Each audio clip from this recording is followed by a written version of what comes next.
जो प्रीलिम्स का जो हमारा मेजर सब्जेक्ट्स हैं वो बेरेक्ट से कंप्लीट हो जाते हैं हमारे, बट क्या करते हैं हम फोकस करते हैं मेजर माइनर सब्जेक्ट को हम इग्नोर करते हैं। जैसे इसमें हमारे अकोमोडेशन एक्ट है, लैंड रेवेन्यू एक्ट है, तो अराउंड इसमें 264 सेक्शंस हैं हमारे लैंड रेवेन्यू कोड में।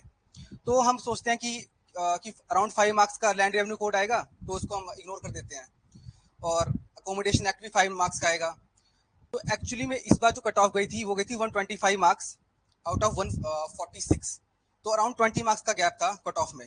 और 20 मार्क्स यहाँ पे सिर्फ जनरल नॉलेज के 20 मार्क्स हैं, मतलब अगर आपको 20 मार्क्स का इग्नोर कर रहे हो तो आपका कोई सिलेक्शन का चांस नहीं है। तो जब जैसे मेरा राजस्थान का उस वक्त जब प्रीलिम्स क्लियर था और मैं मेंस की तैयारी कर रहा था, बट मेरे को भी हेल्थ इशू थे तो मैं मेंस दे नहीं पाया उस वक्त। तो मेरे को ये था कि मेरे को मध्य प्रदेश प्रीलिम्स निकालना था बहुत कम टाइम में, अराउंड मेरे पास थे 10 डेज होंगे प्रीलिम्स निकालने के लिए। तो मैंने जो स्ट्रेटजी वो अपनाई थी वो ये था कि पहली बात आप बेरेक्ट पे कमांड करो। हो सकता है कि आपको टाइम भी ना मिले बेरेक्ट को फिर से रिवाइज करने का अपने प्रीलिम्स के टाइम पे, तो बेरेक्ट पे आपका फोकस होना चाहिए, पूरी कमांड होनी चाहिए, मेजर लॉस पे तो होनी चाहिए। आप उन सब्जेक्ट पे ज्यादा ध्यान दो जिन पे आप वीक पॉइंट है, लाइक जैसे आपका जनरल नॉलेज है, कंप्यूटर नॉलेज हो गया, कंप्यूटर नॉलेज में आपकी बेसिक्स क्लियर होने चाहिए। बेसिक्स पूछेंगे, जैसे कोई भी आपका ल्यूसेंट की बुक ले लो जनरल नॉलेज की, एमसीक्यू सॉल्व कर लो उसके, तो वो आपको फाउंडेशन स्ट्रांग होना चाहिए उसका। जहां तक बात है अकोमोडेशन एक्ट और लैंड रेवेन्यू, तो वो बेर एक्ट ओरिएंटेड आपको पता होना चाहिए कि इंपॉर्टेंट सेक्शंस कितने हैं। जैसे अकोमोडेशन एक्ट में 51 सेक्शंस हैं, तो आपको पता होना चाहिए 51 सेक्शन क्या है, कोई अमेंडमेंट आई है नहीं तो वो क्या अमेंडमेंट है। और लोकल लॉज में सबसे ज्यादा अमेंडमेंट आती है, जैसे अभी 2022 में भी अमेंडमेंट आई है लैंड रेवेन्यू कोड में। तो आप जैसे साइबर तहसील बनाई है तो आपको पता होना चाहिए कि साइबर तहसील क्यों बनाई गई, तो उसका पर्पज क्या है, अपॉइंटमेंट कहाँ हुए। तो बेर एक्ट पे ज्यादा फोकस करना है प्रीलिम्स में। जहाँ तक बात है मेंस की, तो मेंस में है 4 पेपर आते हैं, law paper 1, there is language paper, then law paper 2 and then there is judgment writing paper. Law papers तो हम कर लेंगे, वो हम सभी लॉ पढ़ रहे हैं, उसमें ज़्यादा डिफरेंस आता भी नहीं है। जो मेन जो चैलेंजिंग टास्क होता है वो होता है जजमेंट राइटिंग पेपर और लैंग्वेज पेपर। तो जजमेंट राइटिंग पेपर में भी सिविल जजमेंट आएगी एक 40 मार्क्स की, क्रिमिनल जजमेंट आएगी 40 मार्क्स की, framing of charges and framing of issue आते हैं 10 मार्क्स के। तो इसमें जो मेन जो इसका जो यहाँ पे आप मार्क्स फैच करते हो वो होते हैं, एक तो स्ट्रक्चर कि आप जैसे लिखोगे to the court, in the court of this, वो एक स्ट्रक्चर होता है, उसके मार्क्स होंगे।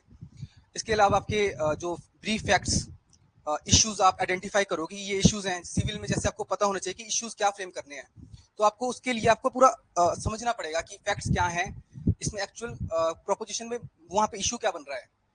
उसके बाद रीजनिंग में जो है वहाँ पे आपका लॉ अप्लाई करेगा कि आप कैसे लॉ को अपने फैक्ट्स पे अप्लाई कर रहे हैं। जैसे हमारे टाइम पे जो जजमेंट आई थी वो थी ईजमेंट और एडवर्स पोजेशन से जुड़ी हुई थी, तो इसके लिए आपको जो लॉ, जो आपका एडवर्स पोजेशन का लॉ है उसके बारे में आपको कंप्लीट नॉलेज होनी चाहिए कि एडवर्स पोजेशन का कौन सा पॉइंट है जहाँ पे आपको वो करोगे, क्योंकि यहाँ पे रीजनिंग के नंबर हैं। यहाँ पे सही गलत नहीं होता जजमेंट राइटिंग में कि आपको एक साइड की जजमेंट देनी है या कि आपको डिफेंडेंट की साइड जजमेंट देनी है। तो वहाँ पे आपको एक पर्टिकुलर पॉइंट पे आपने अपनी रीजनिंग जिसकी स्ट्रांग है, आपने कैसे उसको क्रॉबोरेट किया, कैसे आपने कॉन्ट्राडिक्ट किया, आपके रीजनिंग क्या है उसके मार्क्स हैं। बाकी मेंस में आपको टाइम मैनेजमेंट चाहिए, क्योंकि ये लेंथी पेपर्स होते हैं, बहुत ज़्यादा लेंथी पेपर्स हैं, और आप उसको विद इन टाइम खत्म करना ही बहुत बड़ी बात है कि विद इन टाइम आपका खत्म हो रहा है। वहाँ पे ऐसा नहीं कि मैं स्टार्टिंग करूंगा बहुत अच्छे से लिखूंगा, वो लगता है अभी तैयारी के वक्त हम ये करेंगे, ये लिखेंगे, 5 केस लॉ डालेंगे और बहुत अच्छा अर्ली टेस्ट डालेंगे, तो वहाँ पे लगता है कि एक डल गया वो भी बहुत है, एक केस लॉ भी बहुत है, कहीं में मौका भी नहीं मिलेगा आपको। जो लैंग्वेज पेपर है उसमें यहाँ पे है एक social essay, legal essay, translations, legal translations Hindi to English and English to Hindi. तो जो एसेस की बात है जहाँ तक, तो वहाँ पे आपको बुक्स के ऐसे काम नहीं आएंगे। हमारे मेरे टाइम पे मैरिटल रेप पे ऐसे आया था, तो उस time criminalisation of marital rape पे काफ़ी ज़्यादा डिबेट चल रही थी। तो आपको एक ओपिनियन बनाना पड़ेगा आपका कि आप फेवर कर रहे हो, आप उसके अगेंस्ट में जा रहे हो, तो आपको पता होना चाहिए कि मैं फेवर कर रहा हूँ तो इसकी रीजनिंग क्या है। लॉ कमीशन की रिपोर्ट आप बैक करो, उसको अपने फैक्ट्स को बैक करो कि लॉ कमीशन की रिपोर्ट्स हैं।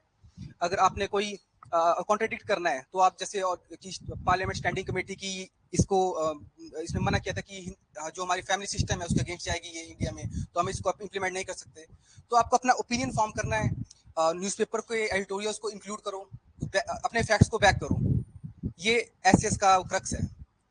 Legal translation is practice. अगर आप जितना प्रैक्टिस करोगे उतना अच्छा होगा। ये जब मैंने स्टार्ट की थी तो मैं लीगल ट्रांसलेशन ऑलमोस्ट मैंने जीरो से स्टार्ट किया था।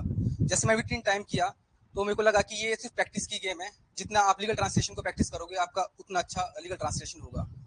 और जहाँ तक बात है क्रिमिनल पेपर और सिविल पेपर्स की, वो ऑलमोस्ट सभी अच्छा करेंगे, वो ऑलमोस्ट इक्वल मार्क्स आएंगे, तो उसमें ज़्यादा डिफरेंस नहीं आएगा। एंड लास्ट स्टेज है इंटरव्यू। तो इंटरव्यू में जब मैंने यहाँ पे ज्वाइन किया था इंटरव्यू प्रोग्राम के लिए, तो उस दिन तो मेरा इतना कॉन्फिडेंस लो था उस टाइम कि मैं लगा कि इंटरव्यू तो बहुत टफ होता है। जैसे प्रीलिम्स के टाइम में लगता है प्रीलिम्स टफ है, मेंस के टाइम में हम पहुंचते हैं बोलते हैं मेंस प्रीलिम्स आसान होता है, मेंस टफ है। इंटरव्यू में आते हैं हम इंटरव्यू बोलते हैं कि ये नहीं है, ये तो हमारे बस की नहीं है। इंटरव्यू बहुत ज़्यादा लगता है हमें उस वक्त। पर बात है सिर्फ कॉन्फिडेंस की, क्योंकि हमें लगता है कि हमें नहीं आता है, हम रात रात तक पढ़ेंगे। जिस दिन इंटरव्यू उससे रात को भी हम सोचेंगे यार ये तो नहीं होगा। तो इंटरव्यू में जैसे आप एंटर करोगे रूम पे, तो आपके पास सिर्फ कॉन्फिडेंस होगा। नॉलेज आपकी हो सकता है कि आपने जो पढ़ा है वो एक क्वेश्चन भी ना आए। मेरे से पूछा गया था, मेरे से कोई क्वेश्चन नहीं पूछा गया जो मैंने पढ़ा हुआ था। सिर्फ एक था एडवर्स पोजीशन का जो मेरे को आता भी था और मैंने पढ़ा भी था। मेरे से आते ही जब मैं एंटर किया तो 3 लॉर्डशिप थे। तो जैसे मैं एंटर किया उन्होंने बोला कि आप तो हिमाचल से हैं, तो what are you doing here, आपको तो आना ही चाहिए, इतनी दूर आप आ रहे हो हिमाचल जैसी जगह को छोड़ के, तो आप तो छोड़ दोगे कल को, हमारी सीट वैकेंट हो जाएगी एक, और ऐसा तो होगा ही, नॉर्मल है। तो मैंने ये कहा क्योंकि मैंने राजस्थान मेंस को छोड़ा हुआ था मध्य प्रदेश प्रीलिम्स के लिए, तो मेरे पास ये था और मैंने ये कहा कि I have to become judicial officer and there is no boundaries for that. तो मैंने ये बैक किया था इसके लिए। तो बोलते ठीक है। उसके बाद जब बात आई आगे लॉ पेपर्स की, तो उन्होंने एक क्वेश्चन पूछा एनआईए से रिलेटेड था। वो था कि अपील, जो एनआईए अपील जाएगी वो कहाँ जाएगी, किसके पास जाएगी, जो मेरे को पता नहीं था उस वक्त, और मतलब मैं रिकॉल नहीं कर पा रहा था। तो मैंने डायरेक्ट कहा कि I am not aware about it right now. तो उन्होंने, जो आपको ब्लफ नहीं करना वहाँ पे, कई लोग बोलेंगे कि अगर मैंने आंसर नहीं दिया तो मेरा एक गलत इमेज आएगी कि मेरे को आता नहीं है, नॉलेज कम है। ऐसा नहीं होता है। हो सकता है आपको 10 क्वेश्चन पूछे और आपको उसमें से 5 ना आए, पर ब्लफ नहीं करना होता, क्योंकि इनको पता लग जाता है सामने से कि ये कौन झूठ बोल रहा है कौन सच बोल रहा है। जहाँ तक बात इसके अलावा आपको लॉ की जो बेसिक नॉलेज है, जैसे मेरे से 362 पे क्वेश्चन आया था। उन्होंने कहा था कि क्या एक जजमेंट जब हम दे दी, जो क्रिमिनल जजमेंट, तो उसमें हमें ऑल्ट्रेशन करनी है, तो ऑल्ट्रेशन कैसे करेंगे। तो अब 362 में ऑल्ट्रेशन के लिए मना किया है। आप अपीलेट कोर्ट में जाए, वहाँ पे आपको रिलीफ मिलेगा। तो उन्होंने बोला ठीक है, क्योंकि वो एक क्वेश्चन उनका बेसिक नॉलेज पे था, एक उनका पर्सनल पे भी क्वेश्चन था, उनका एनालिटिक क्वेश्चन था एडवर्स पोजीशन पे। तो उन्होंने एक्चुअली में सारे इंक्लूड लॉ किए थे। हमें लगता है उस वक्त यार इन्होंने तो कुछ पूछा ही नहीं, बट एक्चुअल में उन्होंने मेरे से पर्सनल भी पूछा, उन्होंने प्रैक्टिकल भी पूछा, उन्होंने मेरा सब्जेक्टिव नॉलेज भी चेक की, उन्होंने सब कुछ चेक किया मेरा। और जब हम बाहर आए तब सभी बोल रहे हैं हमारा अच्छा इंटरव्यू हुआ। तब आपको लगता है जब आप बाहर आते निकलते हैं कि हमने तो सारा हमारा लॉ की नॉलेज चेक हुई है यहाँ पे। तो एंड में अगर आपके मेंस में अच्छे मार्क्स हैं तो आपको इंटरव्यू में बेनिफिट मिलेगा वहाँ पे। तो इंटरव्यू में सिर्फ मध्य प्रदेश में आपका ये है कि आपको 20 मार्क्स चाहिए होते हैं आउट ऑफ 50। तो आपका मेंस का स्कोर काउंट नहीं करता फिर अगर आपके 20 से लेस है मार्क्स। तो आपको इस स्टेट में तो आपको इंटरव्यू के लिए प्रॉपर आपको प्रेपरेशन करनी पड़ेगी। जहाँ तक बात है इसमें पंजाब में, जब पंजाब की प्रेपरेशन भी कर रहे होंगे तो उसमें मेंस में जो आपका स्कोर है वो डिसाइडिंग फैक्टर है। तो that's all I want to say, this is my journey. Thank you so much.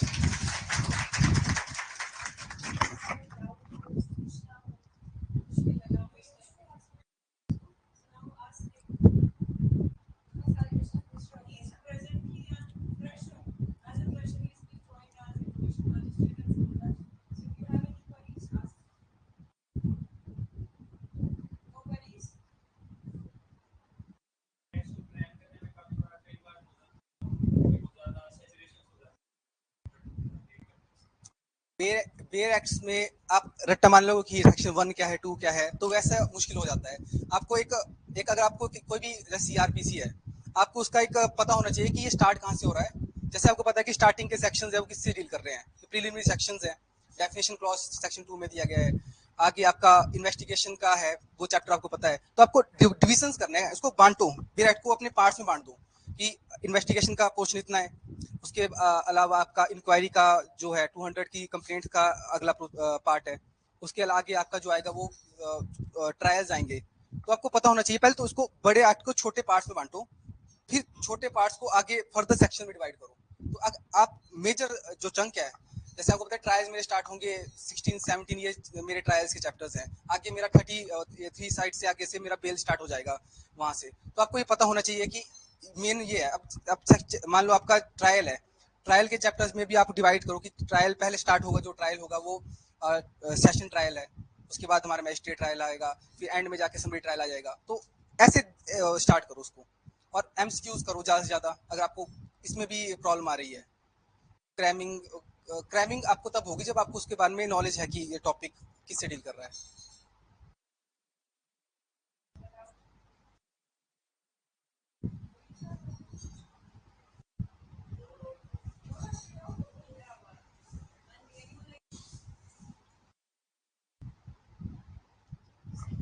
Thank you so much.